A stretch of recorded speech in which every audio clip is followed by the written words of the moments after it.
Hello, and welcome to the Resistible Rise of J.R. Brinkley, the first of two plays that will be brought to you this season by Untitled Theater Company No.61, a theater of ideas based in New York City. This is the first of 4 episodes for this particular audio drama. My name is Dan Butler, and I will be your narrator and host. And with us now is the artistic director and playwright, Edward Einhorn. Are those goats, I hear, Edward? Goat sound effects, yes. And why don't you explain to the audience why we are hearing them? Well, the goats are an important part of the story of John R. Brinkley. And this is a true story, is that right? For the most part. I take a little artistic license sometimes, but Brinkley was a real man who lived in the early part of the 20th century, and all the events in the play are true, more or less. When I make something up, I try to make that clear. And at the end of each episode, there will be an interview with a guest. Who is our guest today? For today's episode, it's just me, I'm afraid. For those interested, I'll be talking more about the history of Brinkley and of this play. For the upcoming episodes, we have some exciting guests planned, experts on American history and specifically the history of country music. Oh, you're an exciting guest, Edward. Don't sell yourself short. For now, let's get to our story. It all began in Milford, Kansas, when a man named Mr. Stitsworth came to Dr. Brinkley with a very unfortunate medical condition. What's that condition, Mr. Stitsworth? Got a flat tire, Dr. Brinkley. Now, what exactly does that mean, Mr. Stitsworth? No juice in the Johnson. I see. So you're saying you've, Got no tool in the baby-making belt. Right, I understand. Erectile dysfunction, to use the technical term. Still a big business. You know who never has trouble hoisting his flag? A goat. Oh, that's true enough, Dr. Brinkley. Notice that myself. I got some goats of my own. They're always ready to rut. Is that so? Yes, sir. Can't keep them down. Wish I could be a little more like them, to tell you the God's honest. So is there anything you can do for me, Doc? If you have any ideas, I'd be grateful. I'm not a rich man, but I'd be willing to pay as much as I got for a cure. Here's an important thing to know about our Dr. Brinkley. He was the ambitious sort. The town of Milford, Kansas was barely more than a few hundred strong, but Brinkley had dreams of making himself a great fortune. He knew that America was the place where a man could come from anywhere and succeed, and with his smarts, he intended to do just that. He was just waiting for his opportunity. Well, now, I might have an idea. It's a bit experimental, but if you're willing to take a chance... Whatever it takes, Doc. Well, why don't you bring your goat on by tomorrow and I'll see what I can do. My goat? Why do you want my goat? Well, as I say, it's a bit of an experiment, but I've done a lot of research on goats, and I have reason to believe their gonads have power. What I have in mind is a simple operation, a sort of transplant, and when it's over, well, let's see if maybe your flat tire ain't quite so flat anymore. Are you willing to give it a try?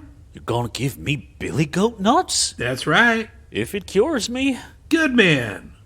Here, we take no artistic license. It's just fact. The first recorded transplant of goat glands into the testicles of a man took place right in that little town of Milford. And that operation was performed by Dr. John R. Brinkley. And what happened? Well, I won't say it was because of the billy goat nuts. It wasn't. But whatever it was, Mr. Stitsworth found himself in complete working order soon after. I am forever grateful, Dr. Brinkley. You should let someone know about this discovery of yours. You might be able to make a little money off of it. That's not a bad idea. You're right. Maybe I could at that. Maybe you could help me spread the word. I'd be glad to. Well, I do appreciate it. I really do. Mr. Stitsworth, it turned out, was so happy to be back in the baby-making business that he wanted to tell everyone he knew, and soon they started coming by the droves. Hi there, Dr. Brinkley. I've got a sort of a problem. Heard you can help? This is Jimmy. He's no one special, doesn't appear in the history books or anything. He's just a regular, everyday fella with a problem. Jimmy, isn't it? I've met you before. You work at the grocery store, don't you? Uh-huh. And this is your wife? Laura. That's right, Laura. I didn't think you'd remember me. Well, of course I do. But the problem's mine, Doc, not hers. And the problem is? Well, it... I see. Well, no need to be embarrassed, not here. As you know, I have a remedy. It is expensive, I have to warn you, but everything worthwhile is. I know. We've saved up some money, only we don't have a goat of our own. Well, my brother has one, but we didn't exactly want to tell him what it was for. Well, no need to worry. I have a little herd of my own up back now. Maybe we can have a look at it and see which of my goats seems sturdy to you. There will be an extra charge for that, of course. Each one of them has only but one set of nuts. I understand. Well, I suppose we can manage the extra charge. If you're sure it will cure me. I said it would, didn't I? Now, if there is one thing I hate, it's a man who questions me. You think just because I'm a small-town doctor, I don't know better than a doctor in Kansas City or out of New York or Los Angeles? I'm very smart, believe me. I'm sorry, Doc. I didn't mean to offend. If I say I'm going to cure you, I will. Soon, Brinkley's reputation began to grow. He started visiting nearby towns and making himself a good living while he did it. There were some setbacks, but you'll hear more about those in a moment. For now, I'm going to introduce you to a character called the Blind Cowboy. The Blind Cowboy is what we call a conflation, which is to say he never existed. But a few other cowboys did, one blind, one singing, and, well, we only have room for so many cowboys in one show. This much is true. Back when our story begins, in 1920 or thereabouts, country music was just being born out of a mixture of folk and hillbilly music. And Dr. Brinkley was an early fan of those singers. So here's one of those early songs. What was it called originally, Edward? Originally, it was called Grave in the Pines. It was about a young woman who dies in the forest, or possibly she was murdered. It depends on the version. My lyrics give it a different twist, however.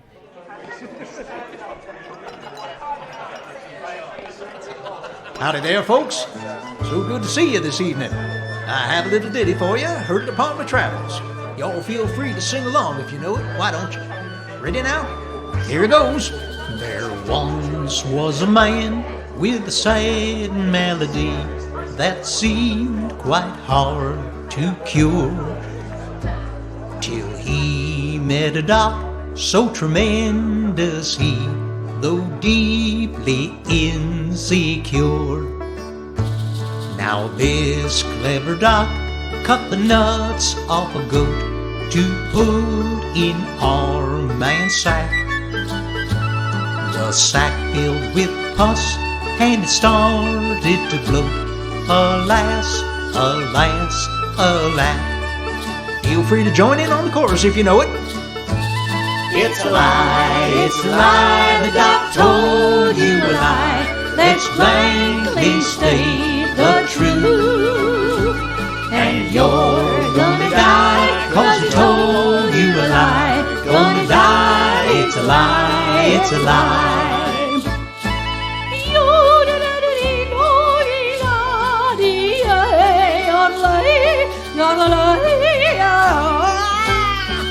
That's the sound of a man with a brand new pair of goat glands, folks. And soon the man lay with the fever in bed.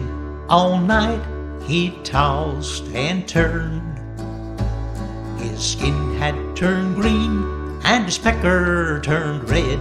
It burned and burned and burned.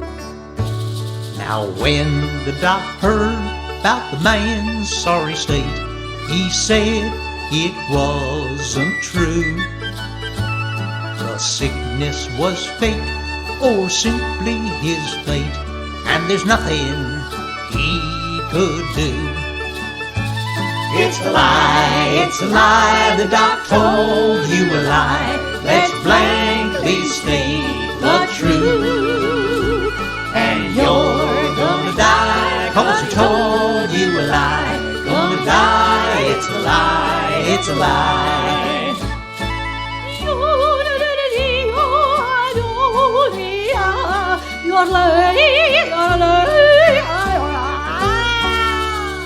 Some of these operations have more extended complications.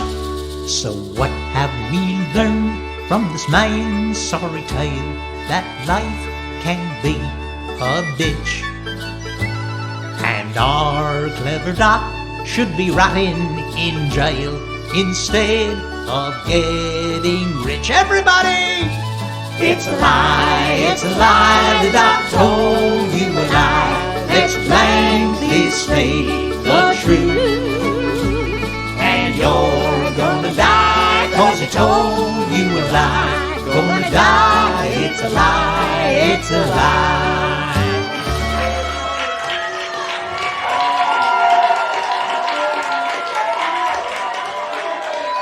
Well, Dr. Brinkley was awfully taken by the blind cowboy's songs. He'd never heard music he enjoyed quite so much. So, Dr. Brinkley decided he wanted to meet this young man.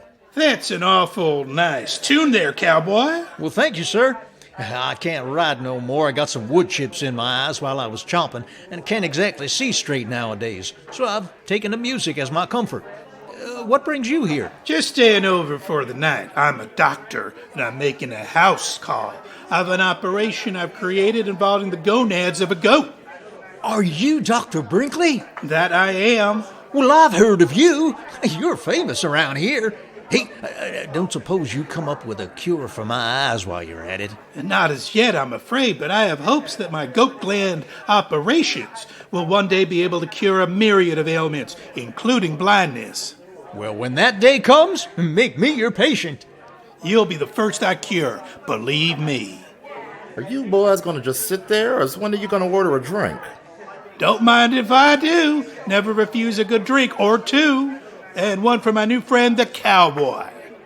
Pretty soon, Brinkley and the cowboy were feeling friendly. And Brinkley, as was relatively common for him, was blind drunk. And he called me a fraud, he did. Walked right out of my clinic. I'll never forget that bastard. I'm gonna pay back all the bastards back, you hear me? Pay him back double. Believe me. It's rumored that Brinkley may have performed one or two of his operations while inebriated. But still, his reputation spoke for itself, and with some encouragement, some of his patients spoke for it as well. And those that didn't experience quite the results they were hoping for, well, no man wants to say he has a flat tire in public, does he? Dr. Brinkley changed my life. He changed my life, I say. I had given up on the hope of ever having children, and now my wife and I, well, from the size she's become, it almost looks like she's gonna have twins. You know what? If we have a boy, I'm gonna call him Billy. After the goat. But Brinkley was planning on an empire that spanned well beyond a few rural towns in Kansas. As luck would have it, there was a new thing called radio. And Brinkley was one of the first to realize its potential. Any man with the right equipment and a license could broadcast. But back then, there weren't many trying.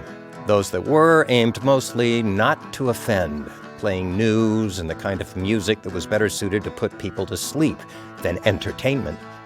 Brinkley had a different idea, a more folksy presence on the air. Ladies and gentlemen, welcome back to KFKB, the Sunshine Station in the heart of the nation. You're once again listening to the voice of J.R. Brinkley out of the Brinkley Hospitals in Milford, Kansas. I am here with my wife, Minnie. Say hello to the folks out there, darling. Well, howdy there, Kansas. It's a beautiful day out, and later today, me and the missus will be driving out to picnic by the lake. It's an awfully long trip, even by motor car. It is. How often have I wished we could have a lake nearby? would help solve the drought problem too if we did, don't you think? Probably. But just try to explain that to the government, I suppose. Now, my friends, I want to speak to you about a delicate matter. Do you think maybe they should ask the children to leave the room? Perhaps they should. As you may know, I am a doctor, and one of my claims to fame is I came up with an operation that can cure a common but debilitating malady that many men are afflicted with. Are the children gone? Good. I am speaking, of course, of the curse of impotence. I've heard so many heartbreaking stories from men who want dearly to have a family and yet cannot function. It ain't easy for the wives either, is it, Minnie? Well, I certainly wouldn't know, but I would imagine not. Gentlemen, do not tell yourselves that your wives are icebergs with no desires of their own. No. Impotence also has its impact on the delicate sex. Why, I know families where the devil is to pay in fusses and temperamental sprees, all due to the husband not being able to function properly. It is not easy to run a home without having the comfort of a marriage bed. But here at Brinkley Hospitals, we have an answer for your maladies. It's something that I came up with right here in Kansas, in the heart of America, where common sense can be found in abundance. And all I had to do was take a hard look round me. What did I see? I saw a goat. My friends, let me explain what I mean. Yes, Brinkley was awfully good on the radio. He realized that Americans don't want to hear some announcer squawking. They want to hear a friend, someone regular who talked like them. And they didn't want to hear classical music. They wanted the kind of music that real folks like to listen to, which was why he brought along his friend, the blind cowboy. Now, before I get to the next part of the story, I want to ask you a quick question. What is the stupidest lie you ever fell for? Something that you look back at and ask, well, how did I ever believe that? Well, certainly I've fallen for a lot of stupid lies, but the one that I think about is this one lie that I kept falling for over and over again when I first came to New York. I was working at this internship at New Dramatists, and I would come into Penn Station, and there would be people who would come up to me, and the first guy came up to me, he was speaking in Hebrew. He said he was lost, he had come in from Israel, and he was trying to get to Philadelphia, and he didn't know what to do, and I gave him about $20 or $30, and he asked for my address so he could mail me a check, and I gave it to him, which was probably not that wise either. And he went off. Of course, I never heard from him again. And then the next week, somebody came up to me with the exact same story. And I thought, well, this is strange. But I don't know, maybe he's stranded and it's just a coincidence. And I gave him the money again. And a few days later, someone else came up to me with the exact same story. I mean, it was almost line by line. And I realized it was some sort of routine that somebody had come up with and other people had heard, and they started doing over and over again. And it literally happened to me like 10 times, and they became less and less believably Jewish. They stopped being able to speak Hebrew, but they still had the exact same story. And I went up to a police officer in Penn Station at some point and said, this is happening. And his response was sort of, well, kid, welcome to New York. I asked you that question because I am about to introduce Brinkley's arch nemesis, Dr. Morris Fishbein. Dr. Fishbein was the chief editor at the Journal of a very new organization called the American Medical Association. He also had a mission in life, which was to uncover lies and quackery in every form. He was author of the book Medical Follies and its sequel, New Medical Follies, and he became particularly interested in Brinkley's brand of quackery after Brinkley came to California to perform his peculiar operation at the behest of billionaire Harry Chandler, owner of the Los Angeles Times. Soon after, the paper blared. Dr. John R. Brinkley has performed over 12,000 operations, each one of them successful. It is rumored that some very well-known celebrities, whose names we have been asked to withhold, are among his satisfied clientele. Dr. Fishbein, what do you think of this new sensation? I deem John Brinkley to be the most daring and the most dangerous charlatan in the country. He is an active menace to the population of wherever his practices extend. Not only do I call for the immediate removal of his medical license, but I've contacted the Federal Radio Commission and asked them to suspend his radio license as well. There must be an end to the obscene mouthings and pernicious pronunciations of this most lethally damaging quack. I have heard that he has begun to move beyond his fraudulent gonad operation and is selling sham elixirs as well, promising all manners of fantastic cures from his specially patented medicines. He must not be allowed to continue to spread this chicanery over the airwaves any longer. My dear radio friends, thousands of letters and affidavits have arrived pledging me your support in the present hour of trial. I appreciate your loyalty more than you'll ever know. Now, don't sit back and think your job is done. Write to the Federal Radio Commission and tell them the truth about me and my broadcasts. Tell them how my operation and my new line of medicines, available, by the way, at pharmacies throughout Kansas, how these cures have helped you and your family through difficult times. Inform them that Morris Fishbein, a member of the Hebrew race, and by the way, a desperate failure as a doctor, cannot tell us what we are and are not allowed to do in Kansas. It is sad, sad that such a man is even allowed to lead the so-called American Medical Association. I am depending on you, my friends, to keep this station going, as is the Blind Cowboy and all our country singers. All right, back to the business at hand. I see we have a caller. Hello, you've reached the medical question box. Hello? Yes. I'm calling for Dr. Brinkley. This is Dr. Brinkley. I have an urgent medical question for Dr. Brinkley. Do you think you might be able to get me on the show? You are on the show. You are on the air. Turn off your radio, please. May I speak to Dr. Brinkley? You are speaking to him, ma'am. We are live on the air right now. I am Dr. Brinkley. You're Dr. Brinkley? That's right, ma'am. Your radio. Sorry. Oh, I just need to... Okay. I can't believe I reached you. Your question, ma'am. Oh, yes, I'm so sorry. Well, let me start with the simple one. I have... Well, truth be told, it's a bit of a rash, you see. Don't know how it came about, but it just won't go away, and it itches something fierce. Might you have something you would recommend for that? Indeed I do. Prescription number 7. You can get it from any Brinkley Associated pharmacy. Equal parts black gunpowder, sulfur, and hog lard. Grease yourself with it for 3 days. When you wash it off on day 4, the itch will be gone. I promise. And with that promise comes a money-back guarantee. Why, that sounds perfect. Thank you. Dr. Brinkley, you truly are a godsend. I listen to you every day, I will have you know. It's a bit of comfort when times are difficult. How nice of you to say. I hope things aren't too difficult at the moment. Well, we all have our crosses.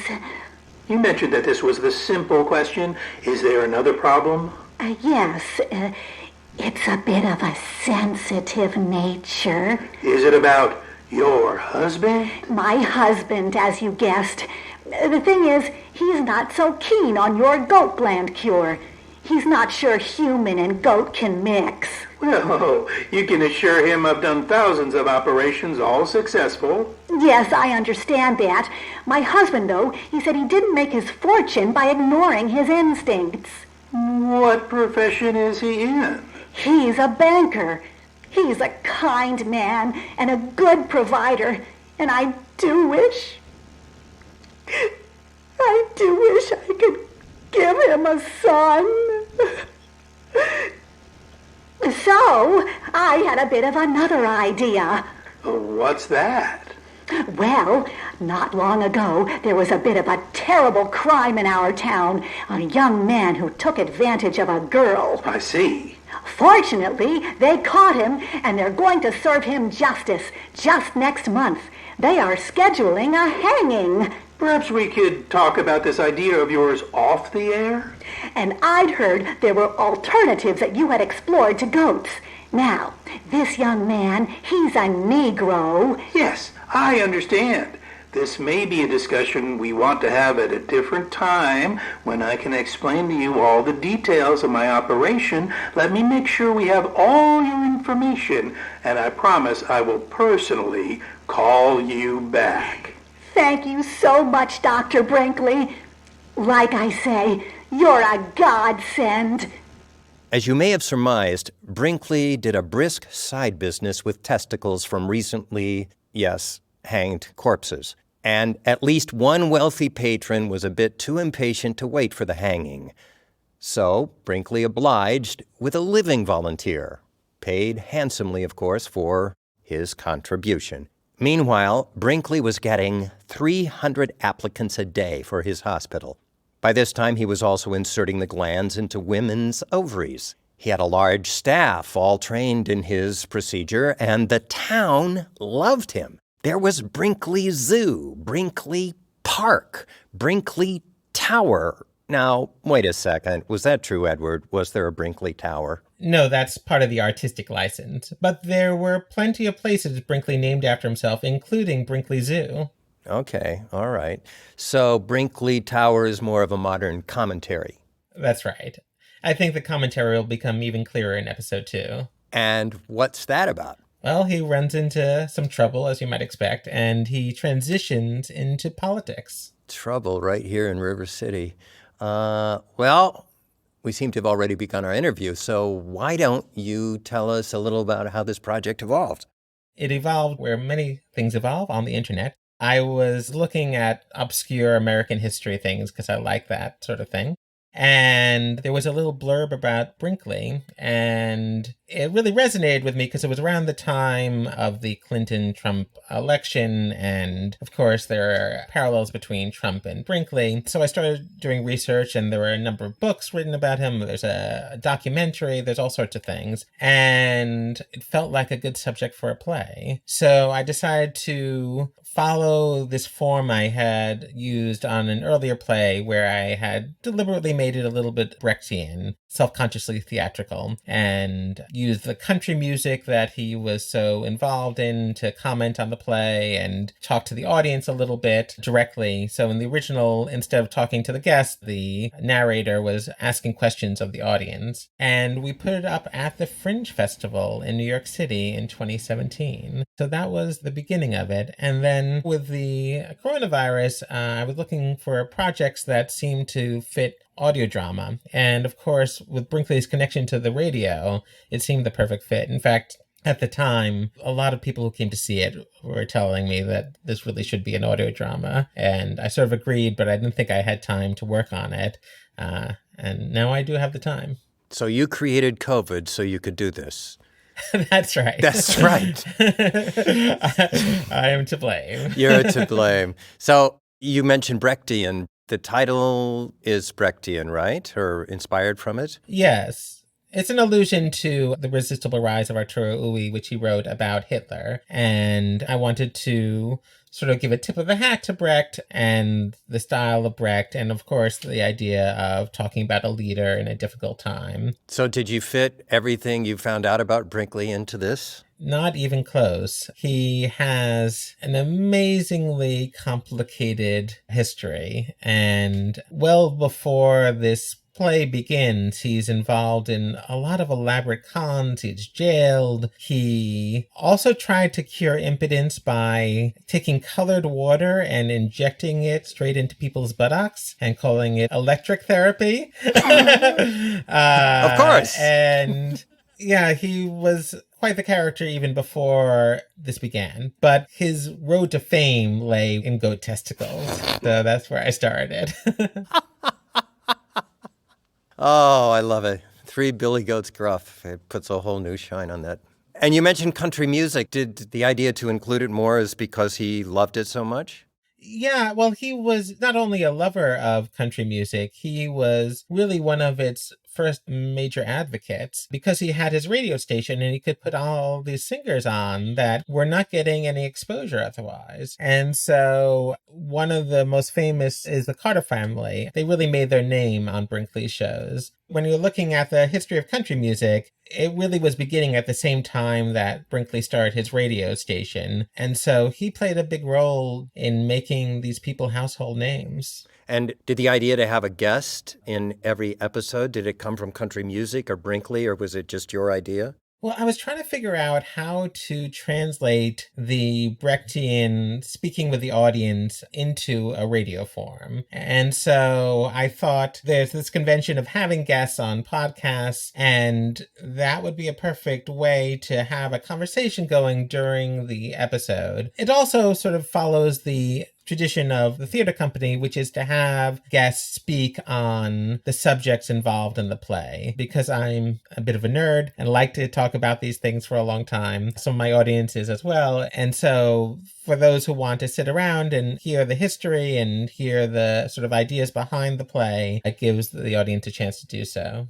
Why don't you talk about some of the actors that have been involved, both with your company and this project, and more about your company? Yeah, so these actors are all people who have been working with the theater company for years. Untitled Theater Company was started a little over 25 years ago, and at least one of the actors has been with us for about 25 years. And 10 years is not unusual. So we're a little bit of a family, and love to have the opportunity to work with them. The theater company focuses on things about politics, about science, about philosophy, but we try to do it with a bit of an absurdist tone. So the comical take on Brinkley is fairly typical in terms of the way we try to handle material. Of course, like everyone else, we are shut down during coronavirus times in terms of being in actual theaters. And so I wanted to have a way to continue the theater company work, but also maybe get a little bit of work for the actors that we've been working with all this time.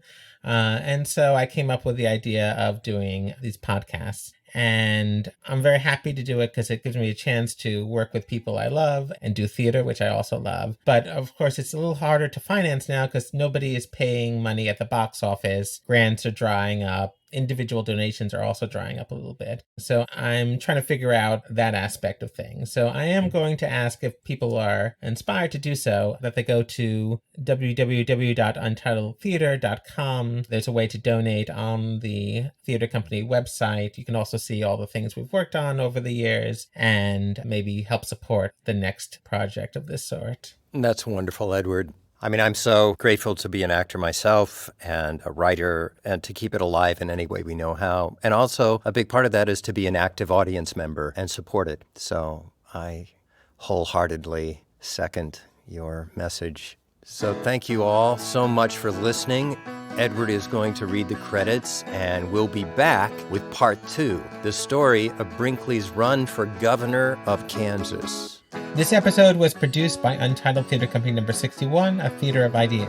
It starred Dan Butler as our narrator and host, Tony Torn as John R. Brinkley, Jenny Lee Mitchell as his wife Minnie and the caller, John Blaylock as the blind cowboy, Craig Anderson as Jimmy, Julia Hoffman as Laura, Joshua Wolf Coleman as Dr. Morris Fishbein, Maxwell Zener as Mr. Stitsworth, and Jason Harris as the reporter. Our song in today's episode was It's a Lie, a parody of In the Pond, written in the 1870s by an anonymous writer and compiled by Cecil Sharp in 1917. The musical arrangement was originally written by Tom Berger and further developed by Richard Philbin, who music directed, mixed the music, and provided all the instrumentals besides the violin. John Blaylock, Jenny Lee Mitchell, and Craig Anderson provided the vocals, and Julia Hoffman was on violin. Richard also composed and played our background music, besides the violin parts. The episode was sound designed, edited, and mixed by Josh Samuels. The play was originally presented as a live staged version in New York in October 2018 at the Martha Graham Studios as part of the New York Fringe Festival. My name is Edward Einhorn, and I am the writer and director. Please visit our website, untitledtheater.com, to learn more about the show and our theater company, and maybe to contribute. Thank you again for listening, and I hope you can join us for the next episode.